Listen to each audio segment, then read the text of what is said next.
Hello नमस्ते, I am Deepali Goyal. स्वागत करती हूँ आप सभी का साइंस मैजिक पर। तो स्टूडेंट्स, आज की क्लास में हम लोग मिले हैं जनवरी 2021 का, या फिर आप बोल लो 2020 का भी बोल सकते हैं हम। ठीक है, क्या एचटेट का एग्ज़ाम डिस्कस करने के लिए। ठीक है, जो एचटेट का एग्ज़ाम 3 जनवरी को हुआ था, हम उस एग्ज़ाम की चाइल्ड डेवलपमेंट एंड पेडागोजी यानी कि बाल विकास एवं शिक्षा शास्त्र की आंसर की देख रहे हैं। ठीक है, क्या देख रहे हैं? आंसर की। देखिए, आप सभी जानते हो 18 और 19 दिसंबर को हमारा एचटेट का एग्ज़ाम दोबारा हो रहा है। ठीक है, और आई होप आप लोगों ने पढ़ाई भी कर ली होगी अब तक, क्योंकि भाई अब बचे ही हमारे पास 2-3 दिन हैं, तो हम सोचते हैं कि सारा सिलेबस हमारा कंप्लीट हो चुका है। और अब आखिरी के 2-3 दिन हम सोचते हैं कि क्यों ना प्रीवियस ईयर क्वेश्चंस कर लिए जाए, यानी कि पुराने एग्जाम्स में आए हुए क्वेश्चंस कर लिए जाए, है ना। और उसके लिए हम फिर सर्च करते हैं क्वेश्चन पेपर्स की, और क्वेश्चन पेपर एचटेट के हमें जल्दी से मिलते नहीं हैं। ठीक है, बुक मार्केट में जल्दी से अवेलेबल नहीं होती। तो प्रीवियस ईयर क्वेश्चन करने के लिए हम क्या करेंगे, हम वीडियो देखेंगे। ठीक है, मैं आपको जितने मुझे क्वेश्चन पेपर मिलेंगे टीजीटी के, पीजीटी के और पीआरटी के, यानी कि प्राइमरी के, और मतलब आप ये बोल सकते हो लेवल 1, लेवल 2, लेवल 3 तीनों के ही क्वेश्चन पेपर जो भी मुझे मिलेंगे 2019 के, 20 के, 21 के, ठीक है, 18 के या उससे पहले के जो भी क्वेश्चन पेपर मुझे मिलेंगे, तो मैं उसकी कोशिश करूंगी जल्दी से जल्दी आप लोगों के लिए आंसर की ला पाऊँ। ठीक है, बट क्योंकि मैंने देखिए आप लोगों से पूछा था कि आपको चाइल्ड पेडागोजी करनी है या नहीं करनी, उसके आंसर की ज़रूरत है या नहीं है, तो कुछ एक स्टूडेंट्स हैं जिन्होंने बोला था कि हाँ जी करनी है, तो उनके लिए ये वीडियो है। इसके अलावा साइंस की वीडियो भी आपको मिलेगी, जो साइंस की आंसर की है वो भी हम लोग डिस्कस करेंगे इसी तरीके से। ठीक है, साइंस के सारे क्वेश्चन, जो 60 क्वेश्चन हमें एग्जाम में देखने को मिले थे टीजीटी में, वो हम डिस्कस करेंगे। ठीक है, कैसे करेंगे? ऐसे ही वीडियो के जरिए। ठीक है, with the help of questions. ठीक है, चलिए तो आज की क्लास शुरू करते हैं। टीजीटी की आज का पेपर है हमारा, किस चीज़ का है पेपर भाई? आज हमारा है टीजीटी का 2021 में, जो जनवरी में पेपर हुआ था ना, ये वाला पेपर हम डिस्कस कर रहे हैं। और डिस्कस क्या कर रहे हैं? तो चाइल्ड डेवलपमेंट एंड पेडागोजी, यानी कि बाल विकास व शिक्षा शास्त्र। 30 नंबर का सीधे सीधे ये आता है, 30 नंबर का सीधे सीधे ये आता है। ठीक है, और पेपर काफ़ी ईजी आता है। अगर मतलब मैं बोलूँगी कि अगर आप सीडीपी के मेन इंपॉर्टेंट टॉपिक पढ़ के जाएंगे, तो 20 से 25 नंबर जो होते हैं ना, वो हमारे होते हैं फ्री के। ठीक है, मतलब अगर आप ऊपर ऊपर की भी पेडागोजी याद कर लेते हो ना, तो आपके 25 नंबर, या मैं बोलूँगी 22 नंबर तो डेफिनेटली आपको मिलते हैं। ठीक है, तो बहुत ही ईजी रहती है पेडागोजी। और देखो टाइम तो मिला नहीं, वरना मैं कोशिश कर रही थी कि अगर टाइम मिल जाता। ठीक है, क्योंकि हमारा देखो दुर्गा शक्ति का एग्जाम था, अब ग्राम सचिव का एग्जाम भी आ रहा है, मेल कांस्टेबल के सॉल्यूशंस भी आपको प्रोवाइड करवाने हैं, तो टाइम नहीं मिला। वरना मैं सोच रही थी कि एक बड़ी क्लास, एक मैराथन आपको सीडीपी की देती, बट अब टाइम नहीं है, कोई फायदा नहीं है, इसीलिए आंसर्स की देख लेते हैं। चलिए, बहुत टाइम वेस्ट हो गया, अब बात करते हैं पेपर की। देखो फर्स्ट क्वेश्चन आपके पास क्या आ रहा है? फर्स्ट क्वेश्चन है, who introduces concept of latent learning very first? सबसे पहले लुप्त अधिगम का जो सिद्धांत था या सम प्रत्यय था, ये किसने मतलब परिभाषित किया, या सबसे पहले किसने इसकी बात की? तो देखो, लुप्त अधिगम क्या होता है? लुप्त अधिगम होता है, लुप्त मतलब छिपा हुआ। ठीक है, एक तरीके से ना, कई बार ऐसा होता है ना, कुछ लोगों में कुछ टैलेंट होते हैं, कुछ टैलेंट होते हैं जो कि छुपे हुए रहते हैं, लेकिन जब जरूरत पड़ती है तो वो सामने लेकर आते हैं। ऐसे टैलेंट को बोल देते हैं लेटेंट। ठीक है, जो थोड़े से छुपे हुए हैं, लेकिन ज़रूरत के टाइम वो सामने आते हैं। तो लेटेंट लर्निंग का कंसेप्ट किसने दिया था? याद रखना, लेटेंट लर्निंग के बारे में टोलमन साहब ने बताया था। किसने? टोलमन साहब ने। ठीक है, देखो लेविन जो है हमारे, ये अलग साइंटिस्ट है, इन्होंने अलग थ्योरी दी है। ठीक है, थॉर्नडाइक ने हमारी अलग थ्योरी दी है, ट्रायल एंड एरर वाली थ्योरी दी है। ठीक है, उसके बाद पावलोव ने हमारी जो कुत्ते वाली जो थ्योरी थी, जिसमें उन्होंने कुत्ते का लार टपकने वाला पूरा का पूरा प्रोसीजर किया था, वो थ्योरी दी थी। तो यानी कि हर एक जितने भी मतलब हमारे ये जितने भी मैं बोल सकती हूँ साइकोलॉजिस्ट हैं, या बिहेवियरिस्ट हैं, या इनेटिस्ट हैं, व्यवहारवादी हैं, इन सभी ने अपनी अपनी अलग अलग थ्योरी दी। तो यहाँ पर आपको याद रखना है, टोलमन के बारे में हम कहीं पर भी नहीं पढ़ते हैं। ठीक है, टोलमन के बारे में हम कहीं पर भी नहीं पढ़ते हैं, तो इसका आंसर क्या जाएगा? टोलमन। ठीक है, थॉर्नडाइक ने क्या दी थी? ट्रायल एंड एरर थ्योरी दी थी। लेविन जो है वो इनसाइड थ्योरी, जो गेस्टाल्ट थ्योरी मानी जाती है ना, उसके अंदर गिन लिए जाते हैं लेविन। ठीक है, जो कि कोलर के साथ उसमें थे। थॉर्नडाइक मैंने बताया ही, ट्रायल एंड एरर थ्योरी। ठीक है, उसके बाद बचा कौन? बचा पावलोव। तो पावलोव ने, आप जानते हैं, क्लासिकल कंडीशनिंग यानी शास्त्रीय अनुबंधन की थ्योरी दी थी, है ना। शास्त्रीय अनुबंधन की थ्योरी दी थी पावलोव ने, कुत्ते के ऊपर एक्सपेरिमेंट किया था पावलोव ने। ठीक है, जिसे एफ थ्योरी यानी स्टिमुलस थ्योरी भी कह देते हैं। चलिए आगे बढ़ते हैं हम लोग नेक्स्ट क्वेश्चन पे। आंसर क्या जाएगा? ऑप्शन सी इसका आंसर जाएगा। नेक्स्ट क्वेश्चन देखते हैं, निम्नलिखित में से कौन सा विकास का सही सिद्धांत नहीं है? Out of the following which is not correct principle of development. देखो सिद्धांत, देखो डेवलपमेंट आप सभी जानते हो क्या होता है। है? विकास होता है, ठीक है। और ग्रोथ क्या होता है? वृद्धि होती है। और दोनों के दोनों क्या है? एक दूसरे से अलग अलग है। तो आपको याद क्या रखने होते हैं? देखो, ग्रोथ के भी कुछ प्रिंसिपल होते हैं और विकास यानी डेवलपमेंट के भी कुछ प्रिंसिपल होते हैं। तो सीधे सीधे बस प्रिंसिपल अगर आप लोगों ने याद किए होंगे या पढ़े होंगे एक आधी बार भी, तो आपको आंसर मिल जाएगा। देखो, विकास पहला क्या है? प्रिंसिपल ऑफ कंटिन्यूटी, बिल्कुल सही है ये, ठीक है। क्यों? क्योंकि यस, जो विकास होता है वो कंटिन्यूअस चलता रहता है, बचपन से लेके हम जब तक मरते हैं ना, जब हम पैदा होते हैं तब से लेकर, या फिर मैं बोलूँ पैदा होने से पहले से ही हमारा विकास शुरू हो जाता है, और जब तक हम मरते हैं तब तक हमारी बॉडी में या हमारे दिमाग का या हमारी मतलब सोसाइटी का विकास होता ही रहता है। तो विकास क्या है? एक कंटिन्यूअस प्रोसेस है, बिल्कुल ठीक है ये पॉइंट। नेक्स्ट आपको दिख रहा है प्रिंसिपल ऑफ इंडिविजुअल डिफरेंस, यानी कि व्यक्तिक भिन्नता का सिद्धांत। तो देखो, हर एक इंसान अपने आप में अलग होता है, ठीक है। कोई भी दो इंसान एक जैसे नहीं होते। देखो, किसी की भी हाइट सेम नहीं होती, कोई भी फिजिकली सेम नहीं होता, कोई भी सोशली सेम नहीं होता, कोई ज़्यादा बोलता है, कोई कम बोलता है, ठीक है। और कोई भी दिमागी तौर से सेम नहीं होता, यानी कि हर एक इंसान इंडिविजुअल डिफरेंस रखता है, एक दूसरे से अलग होता है। तो ये भी बिल्कुल ठीक है, ये भी हमारा सिद्धांत है। तीसरा आपको दिख रहा है principle of uniformity of pattern. इसका मतलब क्या है? देखो, पैटर्न की एक रूपता का सिद्धांत, यानी कि जो विकास होता है वो एक पैटर्न में चलता है। पैटर्न में मतलब कि देखो, पहले एक छोटा बच्चा होगा, ठीक है, उस बच्चे से फिर क्या होगा? वो बड़ा होगा तो चाइल्डहुड आएगा उसका, ठीक है, मतलब उसका बचपन है। उसके बाद क्या आएगा? एडोलसेंस आ जाएगी, यानी अब वो युवा बनेगा धीरे धीरे।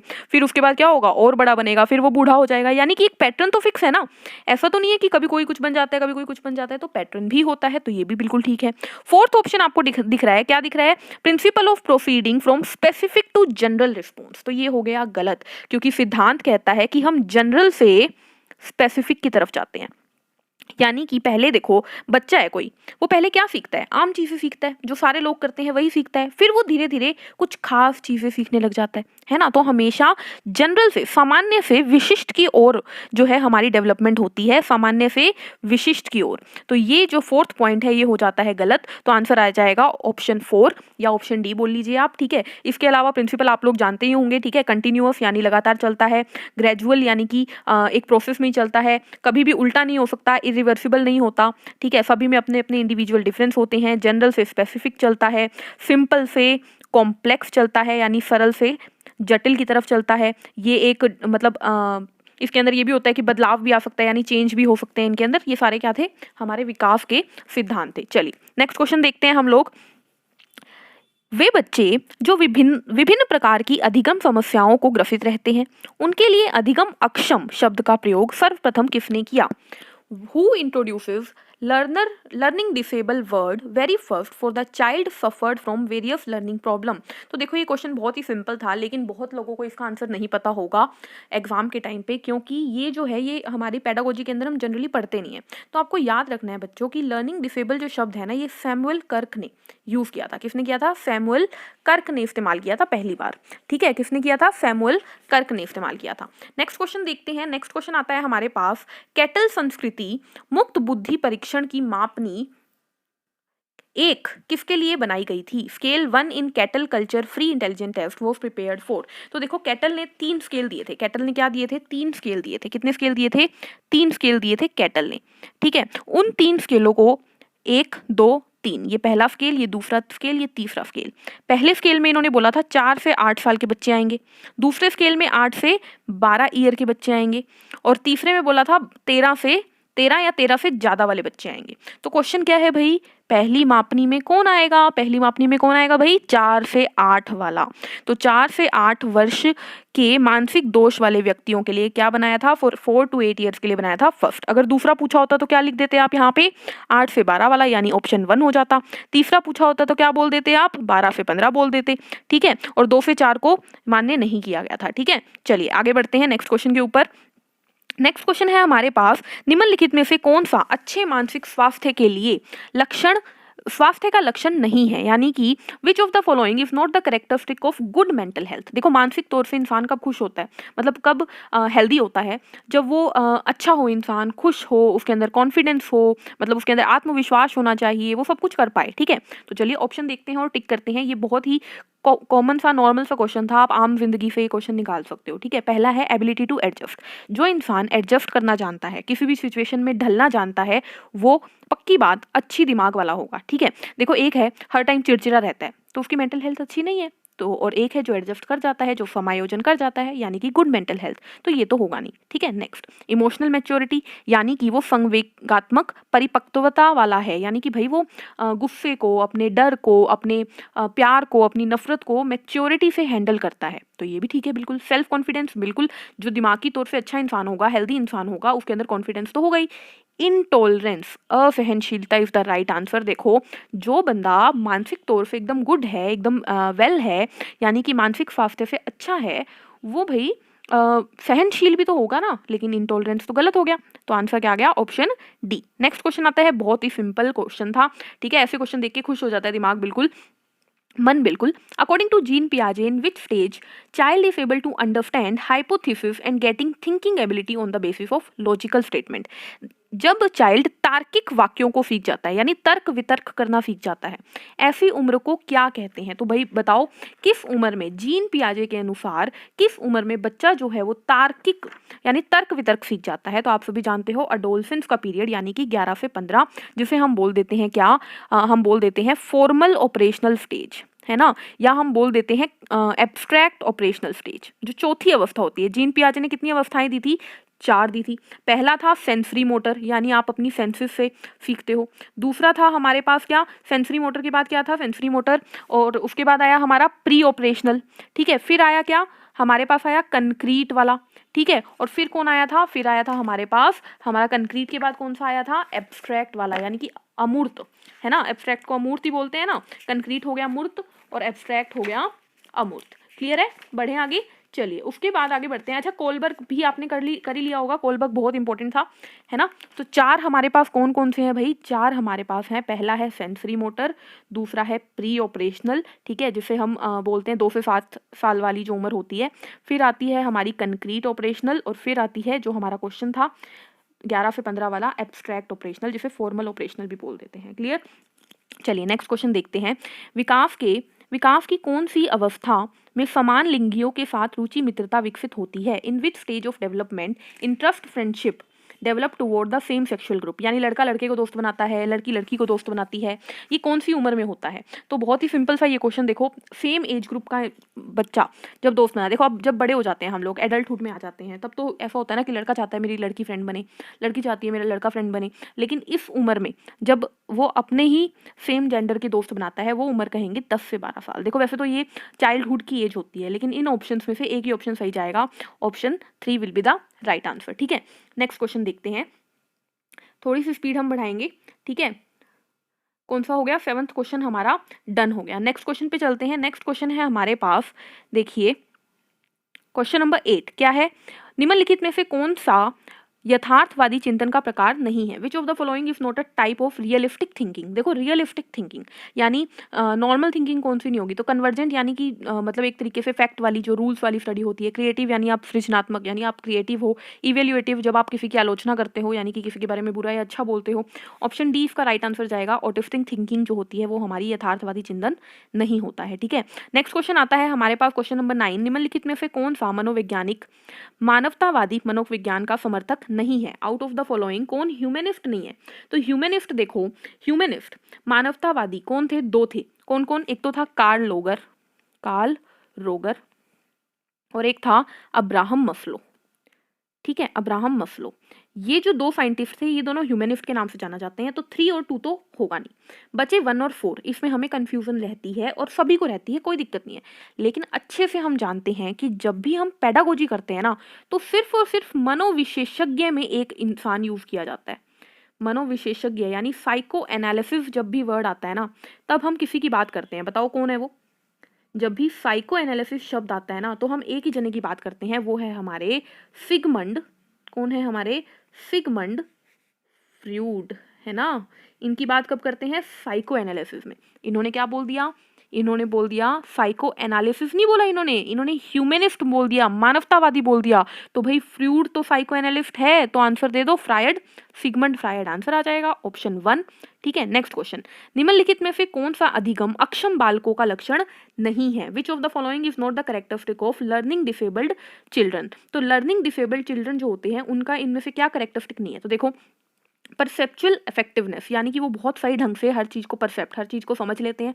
बिल्कुल गलत, परसेप्चुअल इफेक्टिवनेस नहीं हो सकता, क्योंकि परसेप्चुअल इफेक्टिवनेस है यानी कि वो हर चीज़ को समझ लेते हैं, तो ऑप्शन 1 इसका राइट आंसर जाएगा। उसके अलावा देखो इमोशनली इनस्टेबल होते हैं वो, यानी कि उनके इमोशन बैलेंस नहीं कर पाते हैं, ठीक है। अटेंशन भी नहीं होती है उनकी अच्छे तरीके से, और इम्पल्सिविटी यानी कि वो एकदम से ना मतलब आतुर से रहते हैं, कुछ भी बोलते हैं 2 बार 3 बार बोल देते हैं, ठीक है। तो इसका आंसर जाएगा ऑप्शन 1, ठीक है। नेक्स्ट क्वेश्चन, क्वेश्चन नंबर 11, थोड़ी सी स्पीड इंक्रीज करते हैं हम लोग। What is the age group for the moral development stage heteronomy reciprocity given by Jean पियाजे, यानी परायता अनोन्यता का समूह कौन सा है। देखो सबसे पहले तो मोरल डेवलपमेंट की बात कितने साइंटिस्ट ने की, तो 2 ने की। सबसे पहले जीन पियाजे ने की, और इनके बाद कौन आए, कोलबर्ग आए, ठीक है। ये बात ये हमेशा याद रखना कि मोरल डेवलपमेंट की सबसे पहले बात किसने की, जीन पियाजे ने की, कोलबर्ग इनके बाद आए थे, ठीक है। अब जीन पियाजे ने क्या किया था, 2 लेवल दिए थे। एक कहलाया था हेटेरोनोमी, ठीक है, यानी परायतता, और दूसरा कहलाया था ऑटोनोमी, यानी खुद से, ठीक है। अब देखो हेटेरोनोमी क्या होता है, हेटेरोनोमी होता है जब जो बच्चा होता है वो दूसरे को देखकर, मतलब जो दूसरा कहता है ना उसी को सही मान लेता है, यानी वो दूसरों पर निर्भर करता है, कि किसी ने कह दिया कि ये चीज़ गलत है तो बच्चा कहता है ठीक है ये गलत है। और ऑटो होता है जब वो समझता है कि मुझे दूसरा कुछ मर्जी बोले, उसे पता होता है कि क्या चीज़ ठीक है और क्या चीज़ गलत है। तो ये हेटेरो वाली जो उम्र होती है, ये कौन सी उम्र होती है स्टूडेंट्स, तो ये बोली जाती है, देखो ये जो बोली जाती है ये लगभग वैसे तो 4 से 8 साल बोली जाती है, लेकिन यहाँ पर ऑप्शन में 4 से 8 साल तो है नहीं, तो आंसर जाएगा 5 से 8 साल, ठीक है। देखो 0 से 5 भी आप टिक कर सकते थे इस पे, लेकिन 0 से 5 क्यों नहीं होगा, क्योंकि उस टाइम तो बच्चे को नॉलेज ही नहीं होती, मतलब जो देखता है वही करता है ना, इमिटेशन वाली एज होती है, यानी कि देख देख के सीखता है वो, ठीक है। लेकिन 5 से 8 में उसको समझ आने लग जाती है थोड़ी थोड़ी, लेकिन समझ का मतलब ये नहीं कि वो खुद की करता है, नहीं, जो दूसरा कहता है कि सही है वो उसे सही मान लेता है, ठीक है। चलिए अब मतलब कि अगर 5 से 8 साल के बच्चे को आप बोल देंगे कि भाई रेड लाइट का मतलब है, अगर ट्रैफिक में रेड लाइट दिखती है इसका मतलब आपको चलना है, तो वो आपको मान लेगा सही, ठीक है। तो वो क्या है, वो है हिटेरोनोमी, ठीक है, परायत्ता है, ठीक है। लेकिन ऑटोनोमी में क्या होता है, बच्चा खुद करता है। नेक्स्ट क्वेश्चन, निम्नलिखित में से कौन सा उपागम अधिगम अयोग्य बालकों के व्यवहार का विश्लेषण कर उनकी अधिगम न्यूनता के मूल कारणों के जानने के प्रयास पर आधारित है।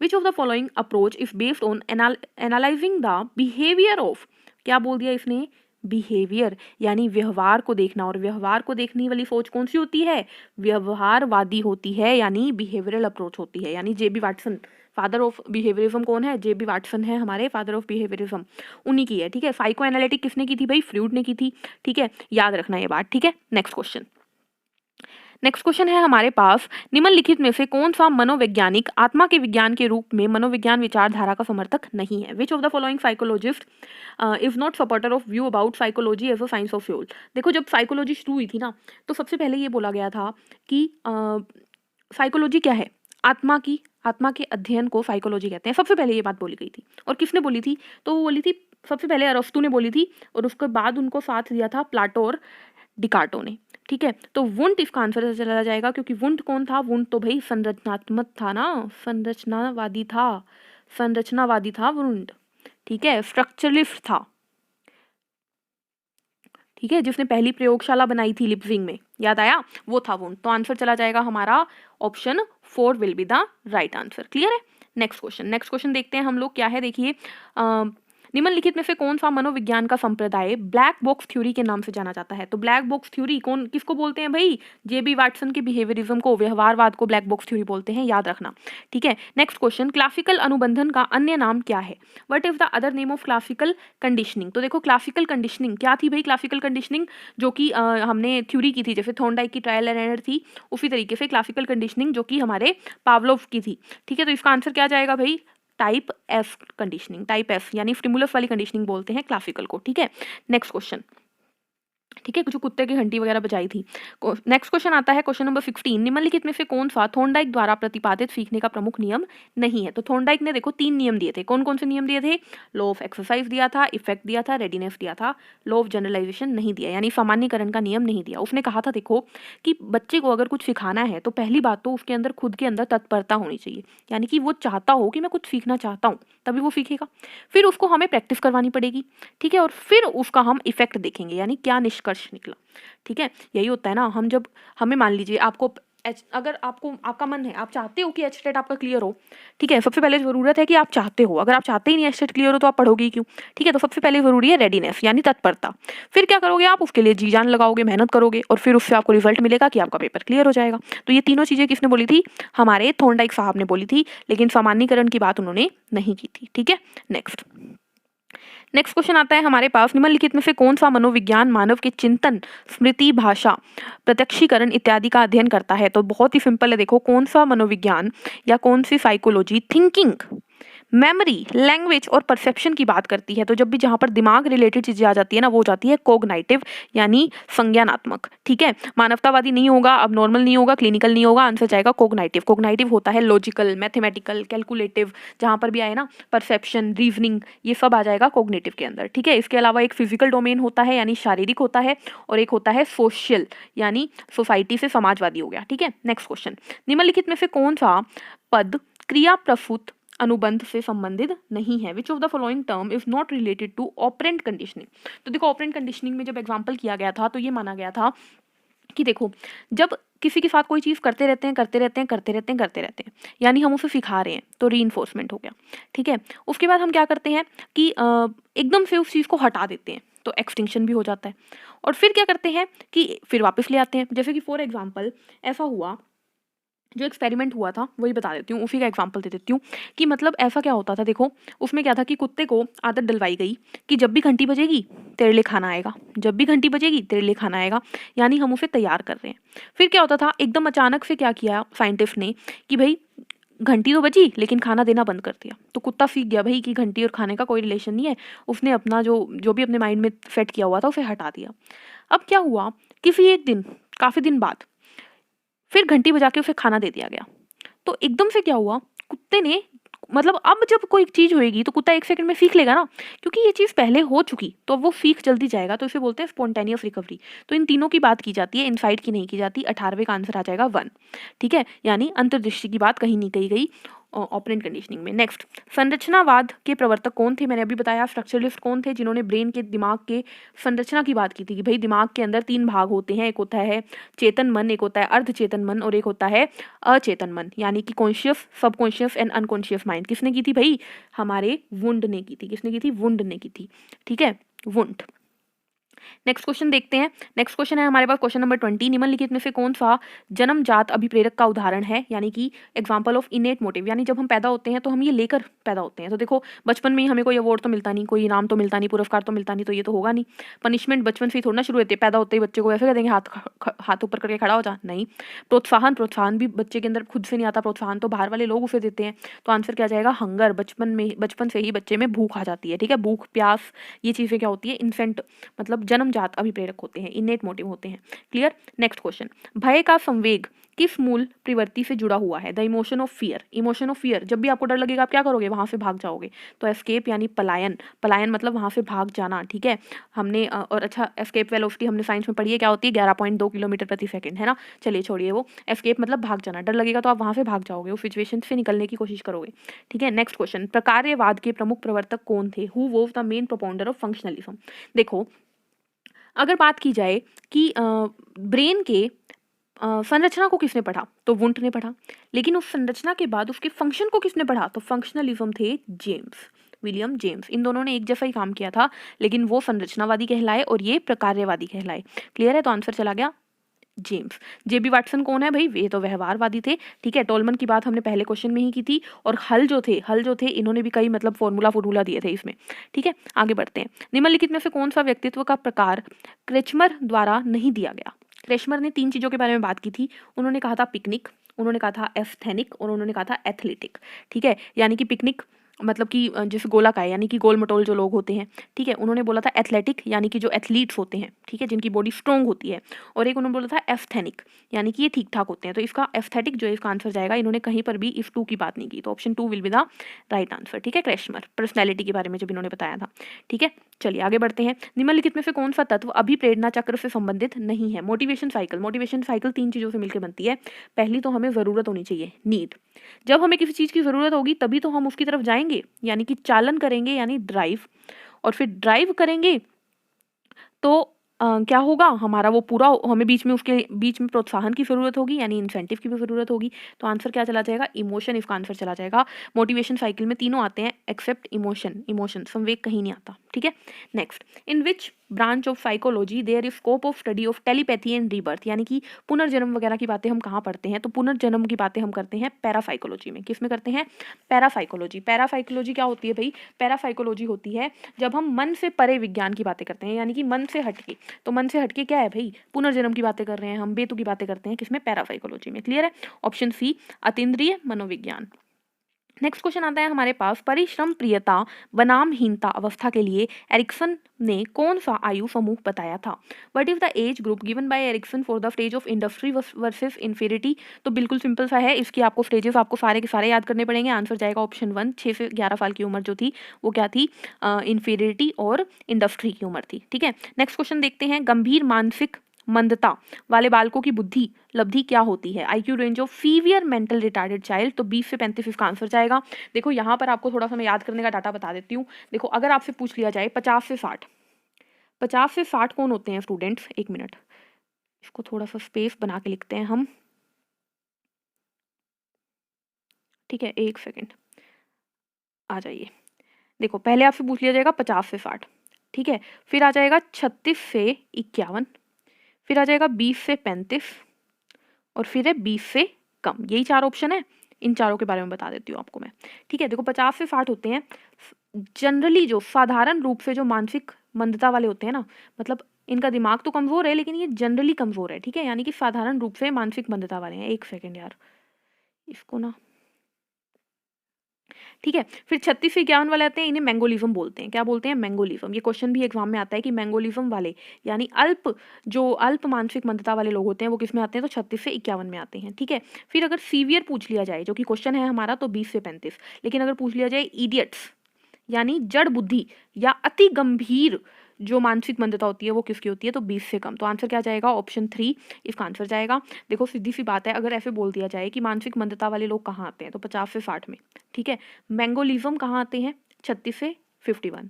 ठीक है, गंभीर 20 से 35 और जड़ बुद्धि या इडियट्स या अति गंभीर तो बिलो 20। ठीक है, नेक्स्ट क्वेश्चन। नेक्स्ट क्वेश्चन क्या है, निम्नलिखित में से कौन सा रचनात्मकता की प्रक्रिया के लिए सही तार्किक क्रम है। तो देखो प्रोसेस ऑफ क्रिएटिविटी में सबसे पहले क्या होता है, सबसे पहले होता है आपको तैयारी करनी पड़ती है, यानी प्रिपरेशन होती है।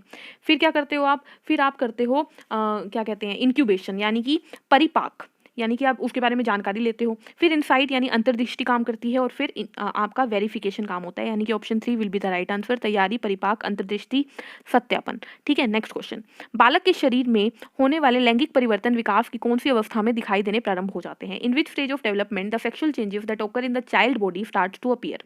तो देखो आप बहुत ही सिंपल, अगर साइंस वाले बच्चे हो ना तो आप इसका आंसर 4 टिक कर दोगे। लेकिन स्टूडेंट्स ध्यान रखना, जब स्टेजेस ऑफ डेवलपमेंट दिए गए हैं ना, तो वहां पर बात की गई है किसकी, इन्फेंसी की, चाइल्डहुड की, एडोलसेंस की। ठीक है, तो आंसर जाएगा इसका अडल्टहुड। ठीक है, ऐसा बोला गया है कि अडल्टहुड की उम्र को ही प्यूबर्टी की उम्र बोलते हैं, लेकिन कहीं पर भी प्यूबर्टी को स्टेज ऑफ डेवलपमेंट नहीं बोला गया। इसका आंसर 3 जाएगा, और वैसे शायद इसका आंसर 4 भी मान्य किया गया है। ठीक है, लेकिन आप क्या आंसर दोगे, अडल्टहुड मोस्ट प्रेफरेबल आंसर होगा। और लास्ट क्वेश्चन हमारा क्या है, संवेगात्मक बुद्धि शब्द को सर्वप्रथम किसने प्रस्तुत किया। इमोशनल इंटेलिजेंस शब्द किसने यूज किया था भाई, तो मेयर और फेलोवे ने पहला कंसेप्ट दिया था इमोशनल थ्योरी का, तो इन्हीं ने पहली बारी से इस्तेमाल किया था, मेयर एवं फेलोवे। ठीक है, तो ये थे हमारे CDP यानी चाइल्ड डेवलपमेंट पैडागोजी यानी शिक्षा शास्त्र, बालक शिक्षा शास्त्र के 30 क्वेश्चन, जो कि हमारे TGT जनवरी 2021 के थे। ठीक है, आई होप आप लोगों को आंसर्स सही मिल गए होंगे। ठीक है, सारे के सारे आंसर्स बिल्कुल करेक्ट हैं, मैच विद आंसर की है। तो मिलेंगे नेक्स्ट सेशन में अगले पेपर के साथ, जो कि हमारा मोस्ट प्रोबेबली देखते हैं हम 2019 का पेपर लेकर आएंगे आप लोगों के लिए TGT का। ठीक है, और साइंस के सॉल्यूशन देंगे। मिलते हैं नेक्स्ट सेशन में, तब तक के लिए चैनल को लाइक करिए, शेयर करिए, सब्सक्राइब जरूर कर दो भाई। ठीक है, सब्सक्राइब जरूर कर दिया करो। Take care, thank you, bye bye. और ये हंसते रहिए, मुस्कुराते रहिए, बाय बाय।